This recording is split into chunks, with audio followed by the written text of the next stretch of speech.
To get your attention for a moment, we are about to have a rare treat here. Mr. Bill Bupert has been a frequent speaker at PorcFest, Liberty Forum, and Freedom Fest, and so many freedom events around the country and world. And he's a friend of mine, a neighbor, and so I get the luxury of picking his brain all the time, and I'm thrilled that you guys get the luxury of doing the same today. So without further ado, because we're cutting into the time, I would like to introduce the publisher of ZeroGov.com. He has a book on Amazon.com. He is the most interesting man in Liberty, Bill Bupert. Thank you. Thank you. Due to Bill Gates and technical difficulties, we are unable to display on the screen here. I am not an Apple fanboy, but I hate MS-DOS and Microsoft even worse. So I do have an Apple, but the Apple is not communicating with a lot of this, and I lost a Mac for 2011 PowerPoint presentation this morning, so I had to cobble together something in Word for this presentation today. My presentation today is on Stoicism. It's called Question Obedience. The reason it's called Question Obedience is because it's really sexy and romantic for us to question authority, but that doesn't mean jack shit. Because all that is saying, you know what, authority sucks, but I'm still going to continue to consent to it. I'm still going to be a part of it. I'm still going to be an accessory to it, and I'm still going to do the wrong thing all the time because, well, that's the easy road to take. So I'm going to be speaking about questioning obedience. What I've tried to do in the talks I'm doing this week, because I'm speaking today, I spoke yesterday, I'm speaking tomorrow, I'm speaking the next day, I'm in a debate at the abortion clinic that we're having this afternoon, I think at 5 o'clock. I would urge all of you to be there for a most scintillating conversation on probably one of the most divisive issues in libertarianism, whether you're a minarchist or an anarchist.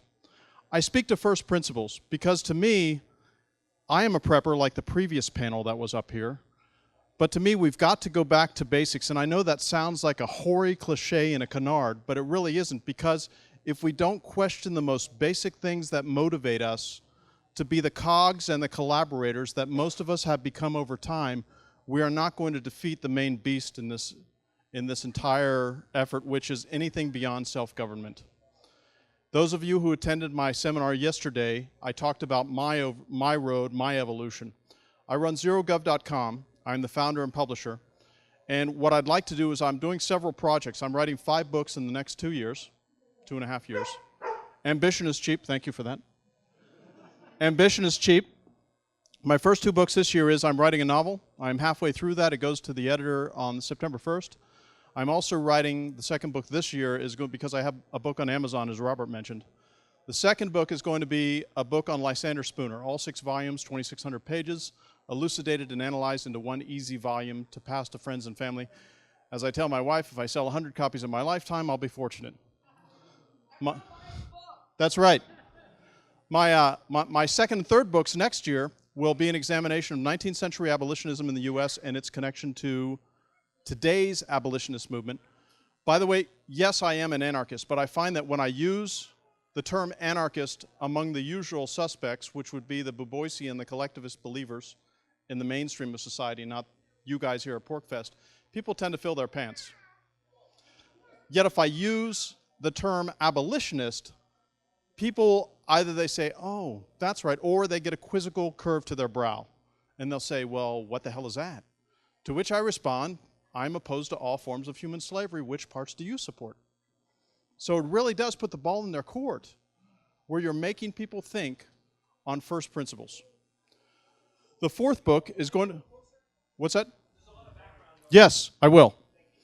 The fourth book that I'm writing is going to be on the connection between the ancient Stoics, which I'm speaking about today, which would be Seneca, Aurelius, Epictetus, and the rest of them, and modern abolitionism. And the fifth book will be a book that I'm writing concerning why was that interregnum between the cessation of the War of Northern Aggression in 1865 and the beginning of the American hostility, the American war on the world in 1893. What caused that 30-year interregnum? Why was that space there? I think I've come up with an answer, but I'm going to do further research to make sure that my answer is correct and interrogate myself and make sure that I have arrived at a conclusion that can be supported. My conclusion is that until the 1890s, the American military had not finished the extermination campaign of the American Aboriginals.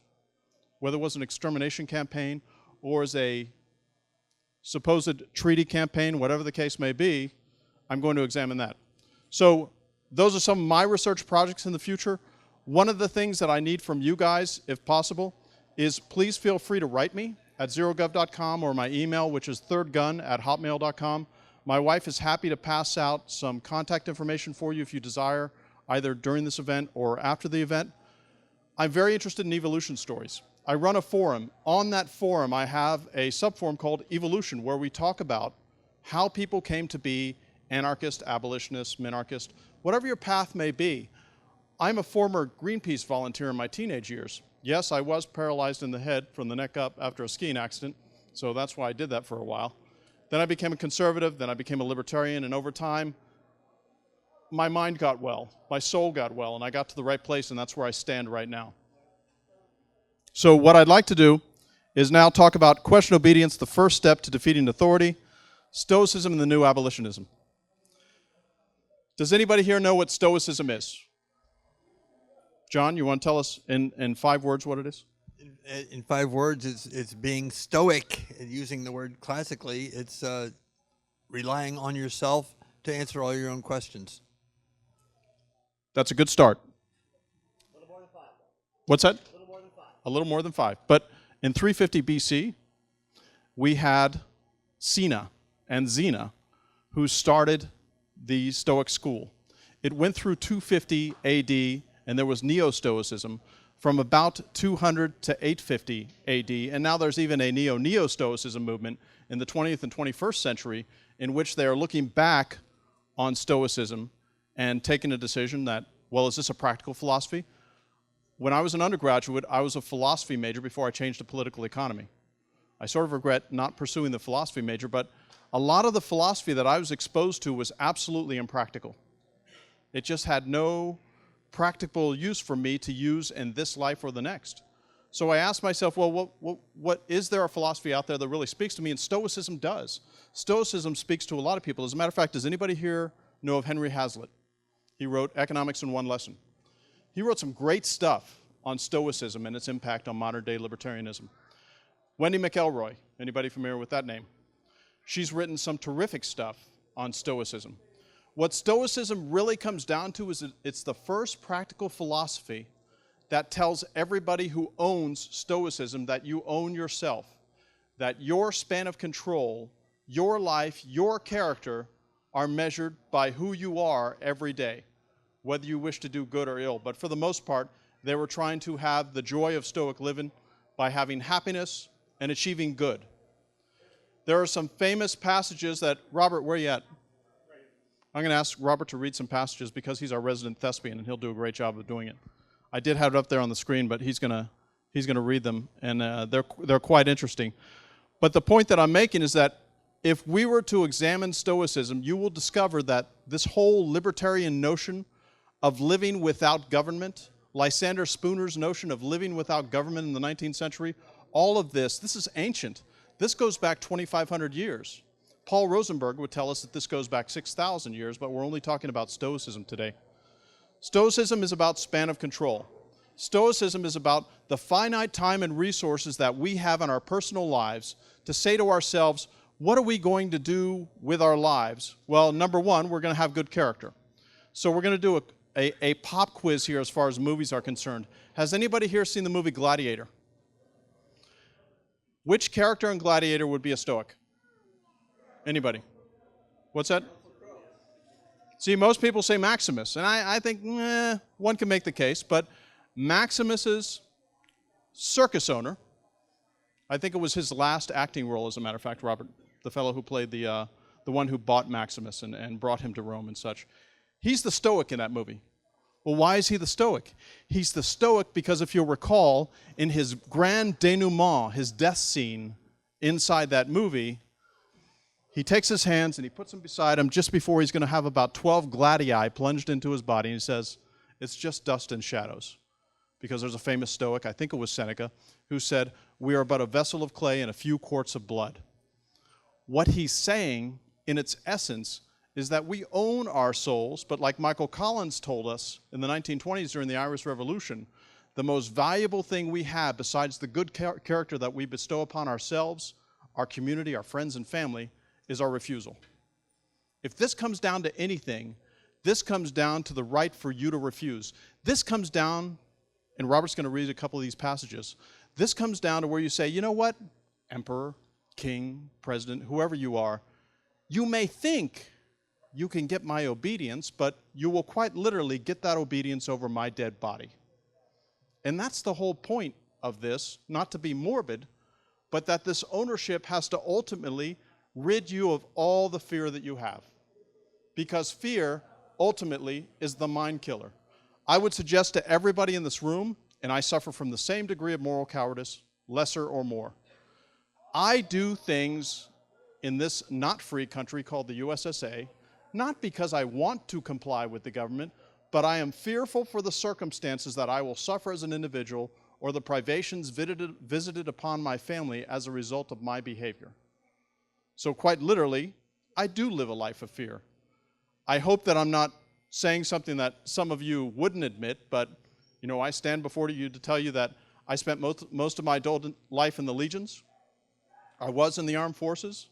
I have seen the elephant. I've seen things that I never want to see again. I'm also ashamed of some of the things that I did. But I do live in a country in which if I refuse, as I've said when I talk about the police, I will be detained, fined, kidnapped, caged, maimed, or killed, depending on my level of refusal. That is the country we live in today. And Stoicism has an almost 3,000-year-old legacy to give us the most powerful weapon. Again, Michael Collins would tell us what that weapon is, and that weapon is our refusal. Because if all of us in this room, and it expands further and further out, just say, no, we're not going to do this. For instance, all of you are familiar with Gandhi from India. Gandhi conducted something called a Satyagraha campaign. The Satyagraha campaign was a campaign in which they had civil disobedience on a mass scale where they refused to comply. Now, this started in 1906 when Gandhi was in South Africa, and they had an internal passport system. By the way, we have an internal passport system in the U.S. It's called driver's licenses. They had an internal passport system, and what he did is he stood one day with some of his fellow colored folks. Colored folks, by the way, are not blacks in South Africa, but they tend to be Indian, Pakistani, or some flavor like that. That's what they referred to them as at the time. He stands there in front of the brazier with his passport, and the local constabulary, the British constabulary, are there to give him a wood shampoo if he doesn't comply. He takes the passport, and he is threatened. They say, you know what? We're going to beat the starch out of you if you put that in the fire. What does Gandhi do? He puts it in the fire, and he takes the wood shampoo. His other Indian colleagues come forward.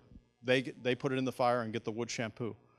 Why was he doing that? He was doing that to put fire in the bellies and to stiffen the spines of everybody around him, to tell them that the emperor has no clothes. And if this comes down to anything, Stoicism will grant you the vision where the emperor has no clothes. So with that, what I want to do is have Robert, my accomplished thespian, read a passage from Seneca.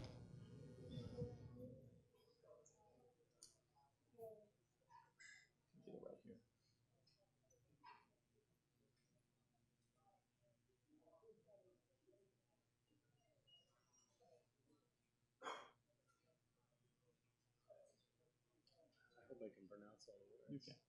Here it is right here. What is Stoic virtue? Okay, this is from the Fundamentals of Voluntarism by Carl Wantner via Wendy McElroy. What is Stoic virtue? Pisces Helvetius too saw this and acted on it. When Vespasian sent to him not to come into the Senate, he answered, "You can forbid me to be a senator, but as long as I am a senator, I must come in. Come in then," he says, "and be silent. Question me not, and I will be silent. But I am bound to question you, and I am bound to say what seems right to me.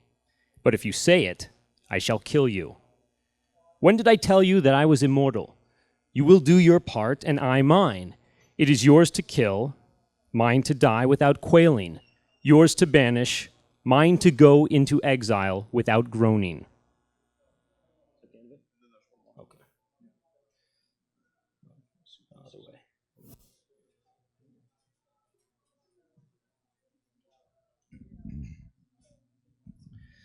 Bill Gates, I would have had this up on the board.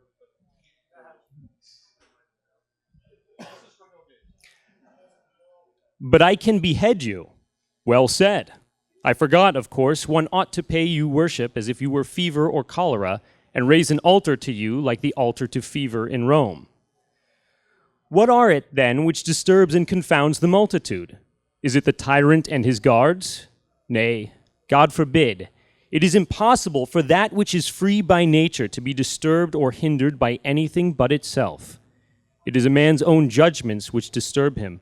For when the tyrant says to a man, I will chain your leg, he that values his leg says, Nay, have mercy. But he that values his will says, If it seems more profitable to you, chain it. Do you pay no heed? No, I pay no heed.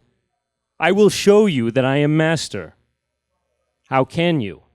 You are master of my dead body. Take it.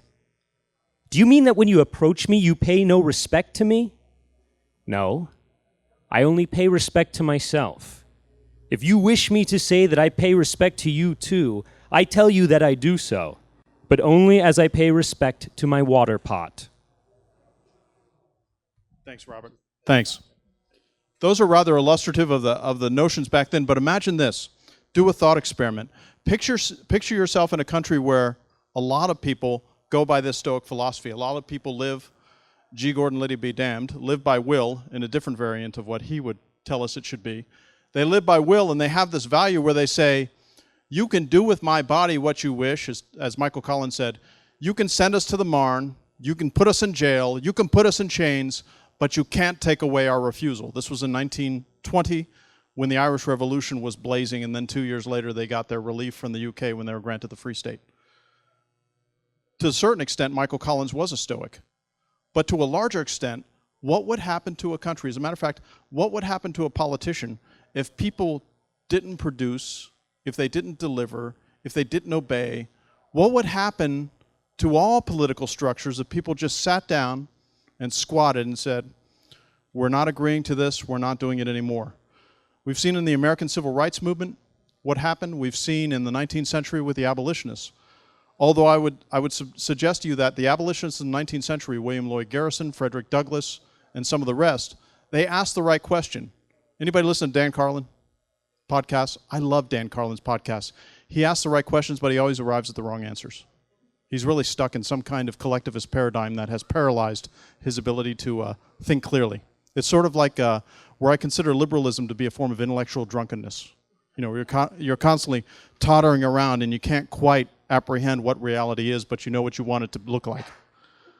In this case, though, with Stoicism, and I had a recommended reading list here, and I can't display it up there.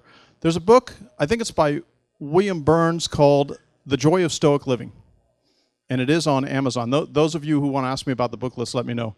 There's also an edited 1950s edition called the Extant Stoic Writings, which takes about 15 of these Stoics and puts them all in one volume because it's pretty hard to find them in one volume. And of course, those of you who saw Gladiator saw the last acting role of, what's a graybeard's name who played Aurelius? Do you remember? Richard something. Anyhow, the guy who played Aurelius was a Roman emperor who considered himself a Stoic and wrote a famous book called Meditations, in case any of you are interested. I would urge all of you who have male progeny to get a copy of Meditations for them and deliver it as a Christmas present or a birthday present. What Stoicism comes down to is questioning obedience, because what you find is almost a lodestone inside all the philosophical writing except for the Epicureans, who are a different and difficult branch that goes off from Epictetus and the Stoics, is that they don't like government at all. But of course, why wouldn't they like government? Because government violates self-ownership. The Stoics, we talk about self-ownership all the time. We talk about it rather casually here at PorcFest. And I do think we talk about it casually because if we're really serious about self-ownership, we would not do 90% of the things that we do, and I stand before you accused that I do those things because I want to get along. In the first American Revolution, I say the first because the second American Revolution was the War of Northern Aggression from 60 to 65. In the first American Revolution, there's a secret sauce percentage of people who can sway that entire country in one direction or the other. And that secret is 3%. If 3% of the population wishes it to go in one direction, whether that's Lenin's direction or Washington's direction, God's help us. Hamilton was his creature, but Washington, those of you who haven't heard me have heard me say that I think the Constitution is the most diabolical and clever instrument to make a slave people think they're free. And Washington and Hamilton and the rest of the Federalists were guilty as charged in providing us with that very thing. But what would a Stoic say? Well, a Stoic would have been an anti-federalist. What would a Stoic been in the Irish Revolution? He would have been with Michael Collins and Eamon de Valera. What would a Stoic have been in World War II or World War I? He would have rode with the partisans and the guerrillas, because he would have said, you know, enough is enough. We're not going to tolerate this anymore. The title of this is Question Obedience, and why it's so important for everybody in this room to question obedience is, like I said earlier, if you question authority, that's all well and good. It's sexy, it's romantic, maybe it'll get you laid, I don't know.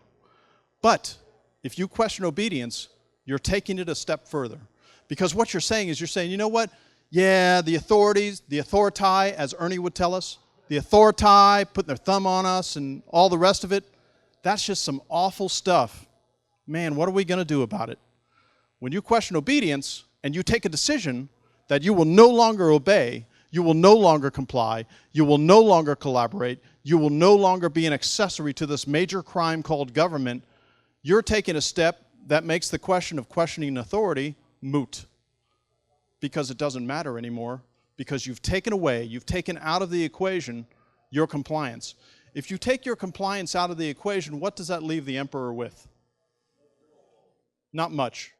Because as abolitionists, we don't want a world without rules. We want a world without rulers. It's like Ed Abbey said, grown men don't need leaders. Now, I take that pretty seriously in the political realm, because I think that it is the political realm that causes us so much of our grief. But when it comes to private entities, whether it's the Boy Scouts, the Girl Scouts, your company, I'll advocate voting there, but as far as voting in any political entity, sorry, Carla, I think that you're an accessory to the crime, because voting is two wolves and a sheep voting to see what's for dinner. Plus, it is majoritarian tyranny. It is a notion in which if I cast my vote, what I'm saying essentially is I surrender.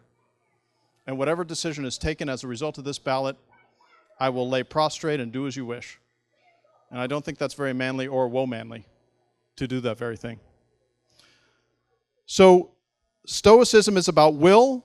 Stoicism is about objectifying authority and knowing that the only legitimate authority lies in your heart and soul as an individual, and that's it. You could extend that to your family. You can extend that to your community. Whatever the case may be. As a matter of fact, I would suggest that Lysander Spooner was probably one of our foremost Stoics that we've had in American history. So with that, thanks to Bill Gates, what I'd like to do now is open the floor for questions. Is that a Sieg Heil? Or?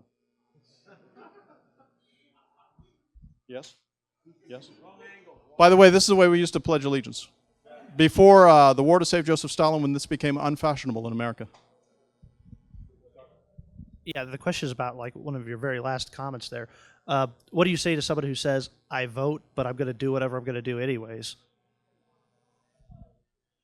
I say to them that if they're going to vote, but they're going to do what they please, why not mow your lawn with your teeth and you'll get more profit out of it? That's what, I mean, I don't see the sense of voting. It doesn't make sense to me. It makes them believe that, if it makes them stop, if they believe in the system, and the system votes itself out of existence, and that's what works. But see, voting only has a legitimate place in authority if none of the above is on the ballot, and if none of the above gets all of the votes and the office remains vacant, then you have a voice. Because, for instance, what would America be like if the presidency was vacant for 4 years? Hallelujah. Can you imagine? It'd be nirvana here. Sir.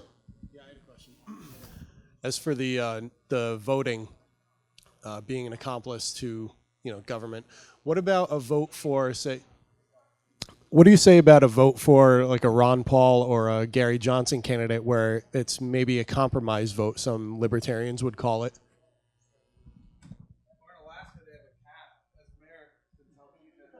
And I like cats a lot, and I would trust cats in political office more than I would others. And cats are natural-born anarchists, by the way.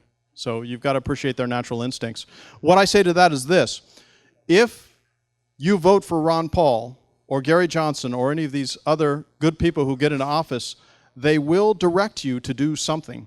And if you refuse to do that something, they will use force to stop you from not doing what they want you to do. And that's what's basically wrong with it. Because voting, people say, well, I'm voting for the lesser of two evils, which tells me that they have a preference for evil. In this age of transition, I think we are in an age of transition, arguably. By what criteria do you decide what is throwing myself on the electric fence, which will have no real result, whether personally or collectively, and what is what's a valid stand on this issue versus that one? How do you gauge that or measure that, perhaps on a personal, practical level versus on a philosophical, abstract level? That's a great question, and it also begs the question of rights. And as far as I'm concerned, the right to a jury trial is not a right at all, because a right that's exercised where I'm doing it without the consent of those who are being levied to provide the time, resources, or monies to fund that, that's not a right, that's an imposition. As a matter of fact, that's most likely a government edict. I just wrote an article recently about the primal right, which is self-defense.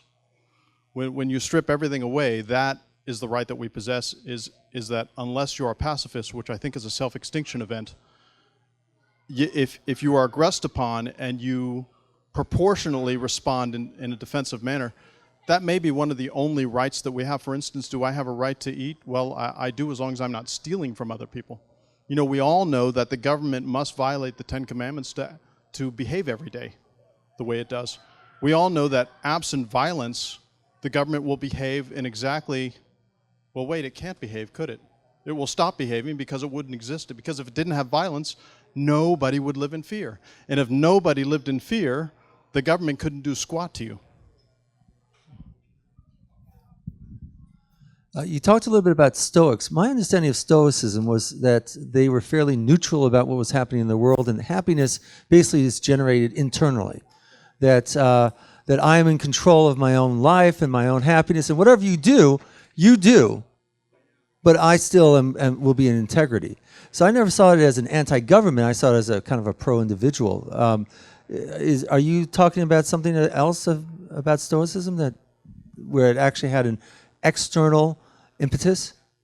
No, sir, because I think that when you say that you're pro-individual and anti-government, they're one and the same.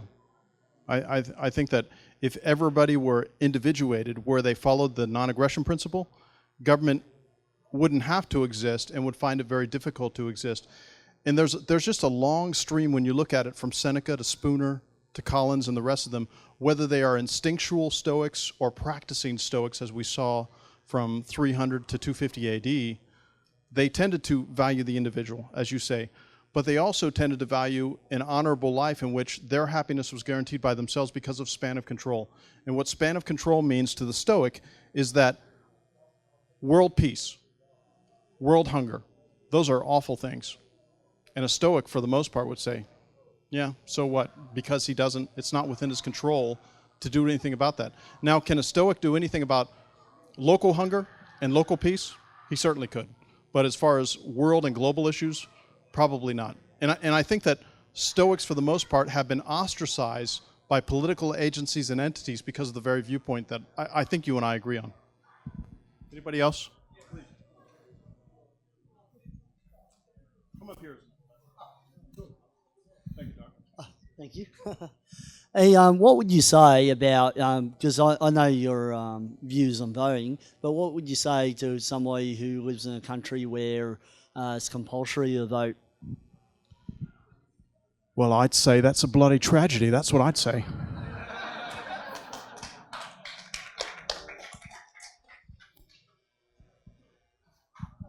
Thanks. Short question, don't go too far. I don't know a whole lot about Stoics, but I'm going to look into it. And I know you mentioned Epicureanism kind of branched off from that, and I'm semi-familiar with that, right? Epicurus was great. Is it a contradiction to be a Stoic and also religious? Don't some people see, a religion or a God as the ultimate government in a way, or is that not really factor in? I think that's a terrific question. I am personally not a religionist. I'm a deist. And I do believe, though, that as a Stoic, you are an internal, almost hermetically sealed individual for whom your own belief system dictates what you consider to be honor, as long as you're not violating the NAP. So that being the case, I can't see whether you are Catholic, Protestant, Muslim, or you would be a polytheist, of course, in the Greek ages. I don't see there be a conflict. So I think you could be, if one is a Methodist and a Stoic, God go with you. Let's go Lutheran. Martin Luther, this is a really bad translation, but the one we use in most of our hymnals, "A mighty fortress is our God." Verse 3, the second part. "Let goods and kindred go, this mortal life also. The body they may kill, God's truth abideth still. His kingdom is forever." Thank you, Pastor John.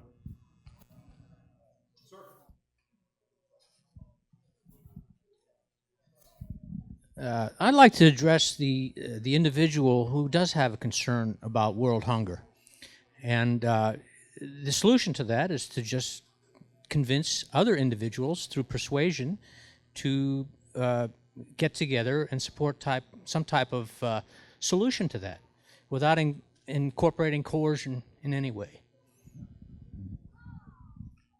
As long as you would advocate the use of private means instead of coerced means, then of course. If you want to form a society that studies how many angels are in the head of a pin, or a Sasquatch investigation society, whatever the case, no matter how outrageous or how globally concerned you are, maybe you like whales a lot and you want to save the whales. Well, bully for you, as long as you are not pressing for some kind of government assistance or supremacist notion to do that, it makes perfect sense. But to me, I think you are violating the non-aggression principle to a certain extent whenever you seek to employ government in doing things. So, sir.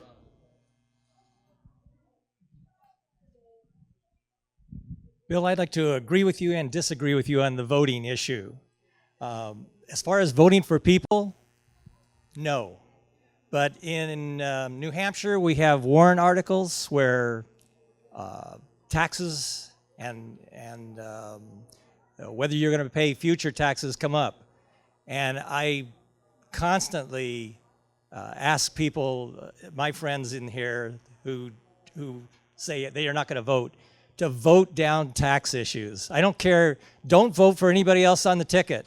But if there's something that's going to affect the theft from your property, I say vote against it.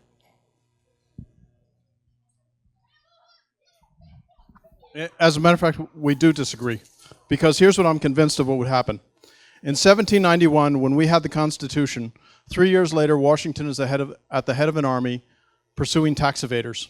4 years later, we have the Alien and Seditions Act, which says that if you criticize the federal government in any fashion, whether in the newspaper or speaking publicly, we will jail you, fine you, maybe maim you or kill you if they had the constabulary at the time who were capable of doing that.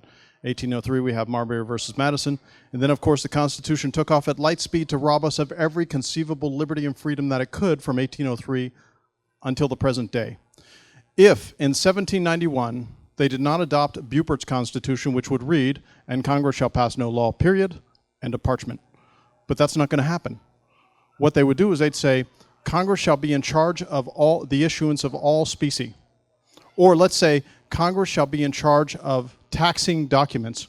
I assure you, they would use from that embryonic phraseology and have the means to turn it into the Leviathan state that we have today. My book on Amazon is Limited Government, Unicorns, and Other Mythological Creatures. The reason for that is because there is no historical precedent whatsoever that government limits itself over time. If somebody in here can raise their hand and tell me of a government that has limited itself and remained tiny and minuscule and not bothersome to its population, I'm all ears. But so far, I've had no takers. Questions? Could you speak to the Stoic focus on means as opposed to ends and how that dovetails with libertarianism? He asked me about means versus end. From a Stoic's perspective, they thought that the equation of immoral means equating or equaling moral ends was nonsensical and an impossible moral and virtuous equation. That being the case, they didn't subscribe to it. Anybody else? Sir. This is somewhat of an idea.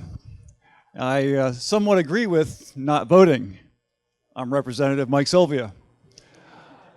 The question I would have is, for the non-voters, one day every couple of years, go out there and stand in front of the polls and look at the people that are going in there and voting and ask them why they are. Maybe that would have more influence than just staying at home and not doing it. I think it's a great idea, Mr. Whoever you are.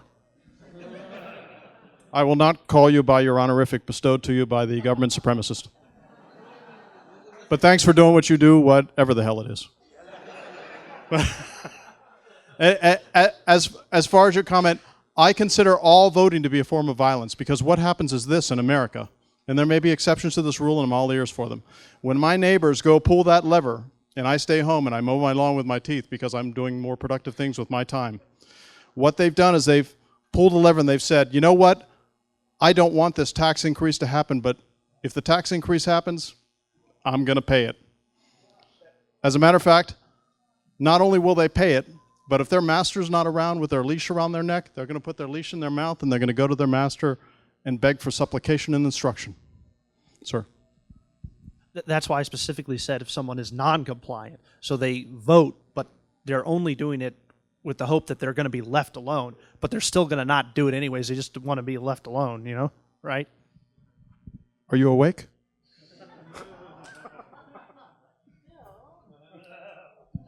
Colin is my friend. I didn't insult him.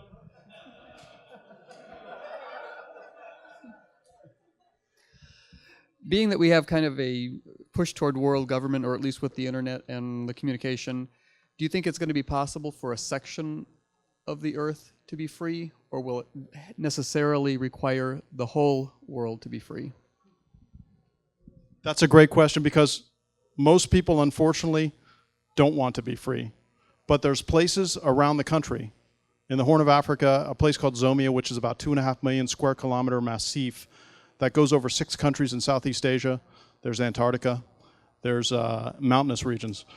Bupert's law of military topography would tell you that a rifleman's culture filled with capable riflemen who live in mountainous terrain cannot be militarily defeated. So if they're practicing the nap properly, I mean, the Russians got their ass kicked not only in Chechnya until 1998 when they stood off of Grozny and leveled the city, but in Afghanistan. Who else has gotten their ass kicked in Afghanistan, by the way? USA! USA!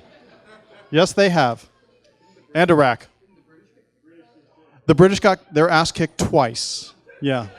And you know what? But the British win their military victories in spite of their best efforts. They do indeed. And Alexander the Great got his ass kicked. Thank you, Colin.